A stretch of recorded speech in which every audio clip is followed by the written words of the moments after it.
Bonjour à toutes et à tous, bienvenue dans cette édition. Dans l'actualité de ce vendredi, une formation unique en Bretagne et qui fête ses 20 ans, le BTS aéronautique installé sur l'aérodrome de Morlaix-Ploujean ouvre ses portes ce week-end à l'occasion d'un meeting aérien.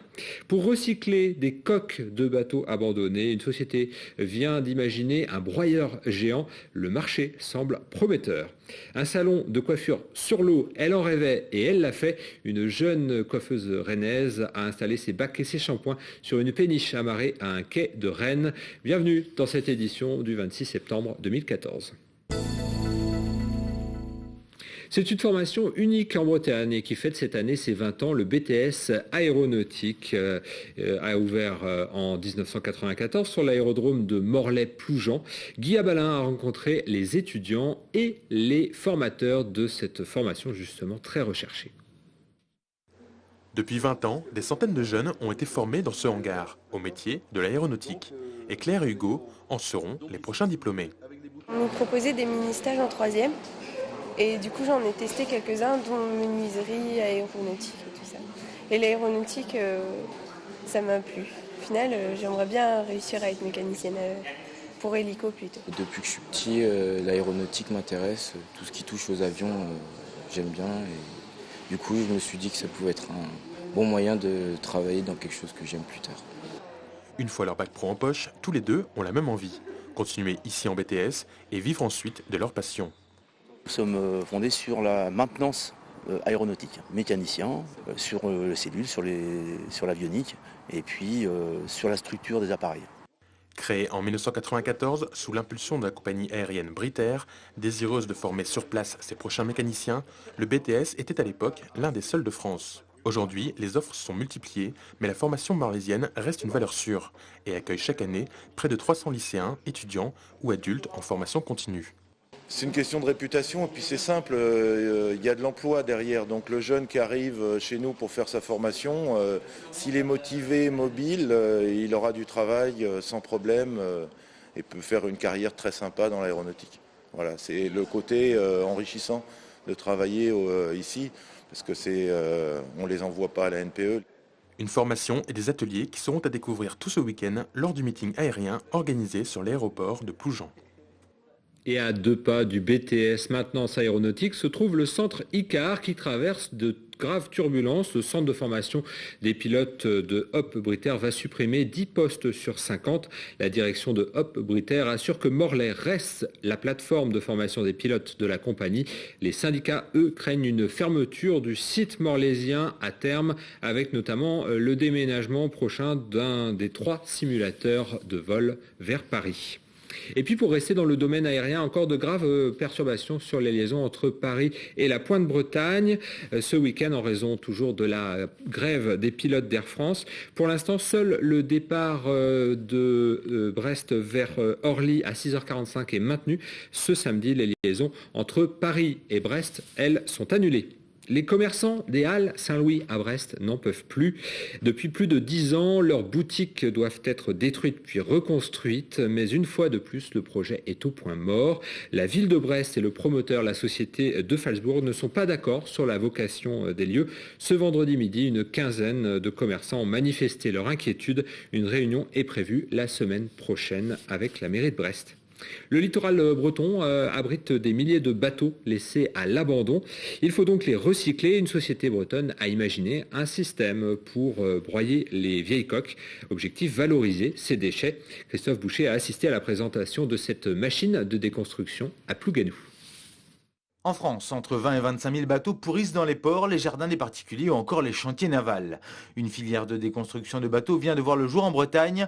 Après une première dépollution, un tri sélectif est effectué avant la destruction du bateau. On va venir séparer le bois, les plastiques, les tissus, les mousses, les métaux ferreux, les non ferreux, pour retrouver que la coque nue. Et par la suite, elle sera broyée dans un broyeur qui va faire des matières très fines, va venir en fait réduire substantiellement le volume. L'intérêt, c'est quoi? C'est de diminuer les coûts de logistique et les coûts de transport. La résine est ensuite valorisée par un processus industriel. Pour permettre d'obtenir un combustible solide de récupération. Ce matériau sera par la suite brûlé chez des cimentiers.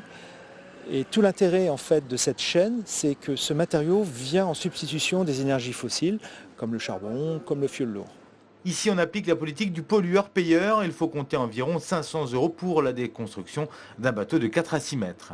Une somme que tous les propriétaires ne sont pas prêts à débourser, d'autant qu'aucune loi interdit de laisser une épave dans un port. Moi, j'ai aujourd'hui plus de 10 bateaux qui squattent des places de bateaux sur ma réserve foncière en bord de mer, sur le port à sec. Ce qui fait qu'aujourd'hui, vaut mieux le laisser amarrer, à pourrir sur sa place de port, ce qui permet en plus, d'une manière ou d'une autre, de squatter la place de port, qui, somme toute, n'est pas si cher que ça. Mais ça empêche aussi quelqu'un qui voudrait avoir un bateau neuf à mettre à cette place-là, d'utiliser cette place. Le marché est juteux. En Bretagne, on estime à 10 000 le nombre de bateaux poubelles en attente de déconstruction. Ce vendredi, le Crédit Mutuel de Bretagne a lancé le réseau Femmes de Bretagne. La banque a décidé d'accompagner 1 millier de femmes dans la création ou la reprise d'entreprises chaque année. Un site internet spécialement conçu pour l'occasion a été lancé ce vendredi. Sophie Lecroisier nous présente cette opération de mise en réseau. Entreprendre lorsqu'on est une femme n'est pas chose facile. Les chiffres le confirment. Seuls 30% des chefs d'entreprise sont des femmes. Alors pour inciter les porteuses de projets à sauter le pas de la création, Marie-Éloi, elle-même passée par ce parcours du combattant, vient de lancer le premier réseau social des Bretonnes qui entreprennent. Vraiment créer un élan mobilisateur dans toute la Bretagne pour une Bretagne plus entreprenante, plus solidaire et plus verte aussi. En un an, le projet Femmes de Bretagne s'est affiné. Marie-Éloi a obtenu les conseils et l'aide d'une grande banque bretonne. Cette dernière s'est engagée à accompagner 1000 projets par an de création et de reprise d'entreprises portés par des femmes en Bretagne. Nous sommes capables d'accompagner des projets de création qui vont au-delà de 100, 200 000 €. Tout dépend aussi des circonstances. Il y a des projets, je dirais, de plus petite taille où on parle de quelques dizaines de milliers d'euros de ressources à mobiliser. Il y a 20 ans, Béatrice Cochard créait sa société d'informatique à Brest. À l'époque, il ne fallait compter que sur soi-même. De 3 salariés, elle embauche aujourd'hui plus de 30 personnes. Elle souhaite faire partager son expérience pour éviter aux porteuses de projets de s'enliser. Et il ne faut pas se tromper entre un projet et un emploi. C'est-à-dire que moi, quand j'ai démarré, et ça c'est important, quand j'ai démarré à Bluecom, je touchais 2 à 3 fois moins que quand j'étais salarié. D'accord ? Donc je ne me suis pas créé un emploi. J'y suis allée parce que j'y croyais et que sur le long terme, j'étais persuadée que ça marcherait. Il n'est pas exclu que d'ici quelques temps, le site internet Femmes de Bretagne évolue. Il pourrait abriter une plateforme de financement participatif et ainsi permettre à ses membres féminins de concrétiser encore un peu plus leurs projets. Et on continue avec l'entreprise au féminin. Installer son salon de coiffure sur l'eau, elle en rêvait et elle l'a fait. Cette spécialiste du cheveu et de la barbe, puisqu'elle est barbier, a ouvert un salon sur une péniche autonome installée à Rennes. Explication avec ce reportage de TVR 35.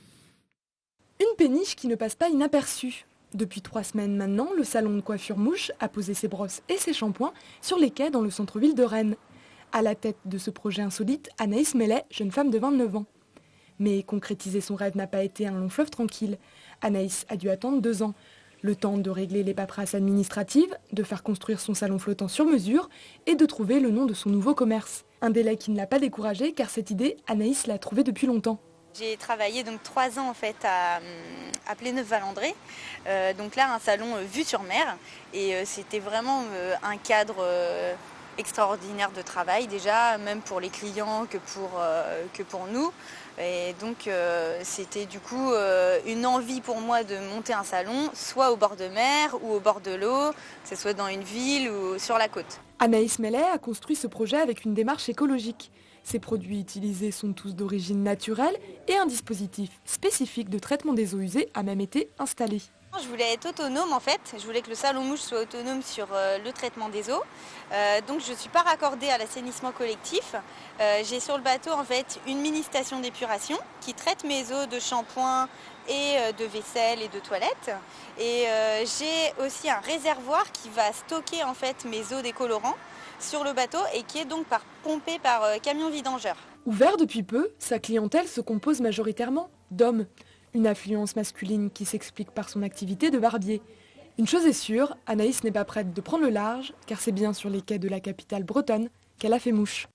Image inhabituelle ce vendredi sur les marches devant la mairie de Brest. Une cinquantaine de danseurs ici en t-shirt orange ont fait une courte chorégraphie sur l'air de Thriller de Michael Jackson. Vous l'aurez compris, la danse n'est pas leur métier. Eux, c'est plutôt la recherche.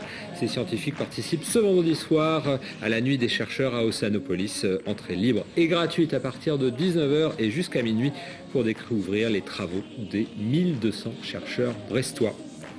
Merci de nous avoir suivis. On se retrouve lundi à partir de 18h30 pour un nouveau point sur l'information locale et régionale. Bonne soirée et bon week-end.